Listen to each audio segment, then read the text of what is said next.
ಬೆಳಗಾವಿಯ ರಾಜಕಾರಣ beg twist ಪಡೆದಿದ್ದು ಬೆಳಗಾವಿಯ ಪ್ರತಿಷ್ಠಿತ ಡಿಸಿಸಿ ಬ್ಯಾಂಕ್ ಚುನಾವಣೆಗೆ ಜಾರಕಿಹೊಳಿ ಸಹೋದರರ ವಿರುದ್ಧ ಹೋರಾಟಕ್ಕೆ ಲಿಂಗಾಯತ ನಾಯಕರಿಂದ ವೇದಿಕೆ ಸಜ್ಜಾಗಿದೆ.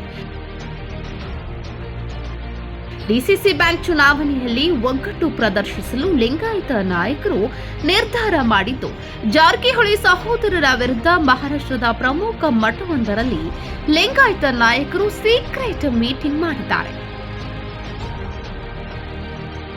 ಬೆಳಗಾವಿ ಜಿಲ್ಲೆಯ ಬಹುತೇಕ ಲಿಂಗಾಯತ ನಾಯಕರು ಸಭೆಯಲ್ಲಿ ಭಾಗಿಯಾಗಿ ಜಾರಕಿಹೊಳಿ ಸಹೋದರರ ವಿರುದ್ಧ ತೊಡೆ ತಟ್ಟಲು ನಿರ್ಧರಿಸಿದ್ದಾರೆ. ಪಕ್ಷಾತೀತವಾಗಿ ಸಭೆಯಲ್ಲಿ ಹಾಜರಾಗಿ ಒಗ್ಗಟ್ಟು ಪ್ರದರ್ಶಿಸಿದ್ದಾರೆ.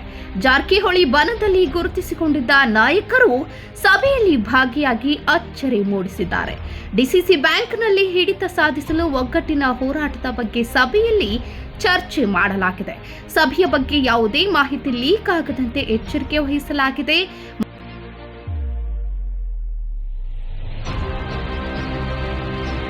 ಮಾಜಿ ಡಿಸಿಎಂ ಲಕ್ಷ್ಮಣ್ ಸವದಿ, ರಾಜ್ಯಸಭಾ ಸದಸ್ಯ ಈರಣ್ಣ ಕಡಾಡಿ, ಜೊಲ್ಲೆ ದಂಪತಿ, ರಮೇಶ್ ಕತ್ತಿ, ಅಶೋಕ್ ಪಠಣ್, ನಿಖಿಲ್ ಕತ್ತಿ, ಮಹದೇವಪ್ಪ ಯಾದವಾಡ್, ರಾಜು ಕಾಗೆ, ಚನ್ನರಾಜ್ ಹಟ್ಟಿಹೊಳಿ, ಮಾಜಿ ಶಾಸಕ ವಿಶ್ವನಾಥ್ ಪಾಟೀಲ್ ಸೇರಿದಂತೆ ಬಹುತೇಕ ನಾಯಕರು ಸಭೆಯಲ್ಲಿ ಭಾಗಿಯಾಗಿರುವ ಖಚಿತ ಮಾಹಿತಿ ಕನ್ನಡ 9 ನ್ಯೂಸ್ಗೆ ಲಭ್ಯವಾಗಿದೆ.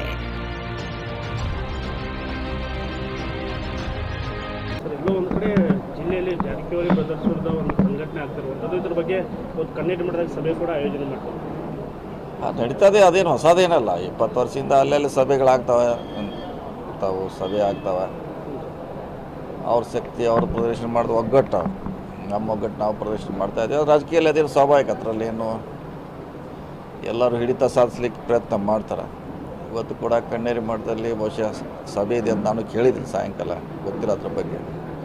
ರಮೇಶ್ ಕತ್ತಿ ಅವ್ರ ಹೇಳಿಕೆಗೆ ಸರ್ ನಾವೇನು ಹೇಳ್ತೀವಿ ಸರ್? ಯಾಕಂದರೆ ನೀವು ಸಾಕಷ್ಟು KB ಇಲೆಕ್ಷನ್ ಬಂದು ಸರ್ ಅದೇ ಹೇಳಿದ್ರೆ ಟೈಮ್ ಬಂದಾಗ ಹೇಳ್ತಂತ ಹೇಳಿದ್ರೆ, ಟೈಮ್ ಬರಲಿ, ಇಷ್ಟು ಅವಶ್ಯಕತೆ ಇನ್ನೂ ಇಲ್ಲ. ನಾವು ಟೈಮ್ ಬಂದಾಗ ಹೇಳ್ತಿದ್ರ ಬಗ್ಗೆ. ಹೆಚ್ಚಿನ ಸುದ್ದಿಗಳಿಗಾಗಿ ನೋಡ್ತಾ ಇರಿ ಕನ್ನಡ 9 ನ್ಯೂಸ್.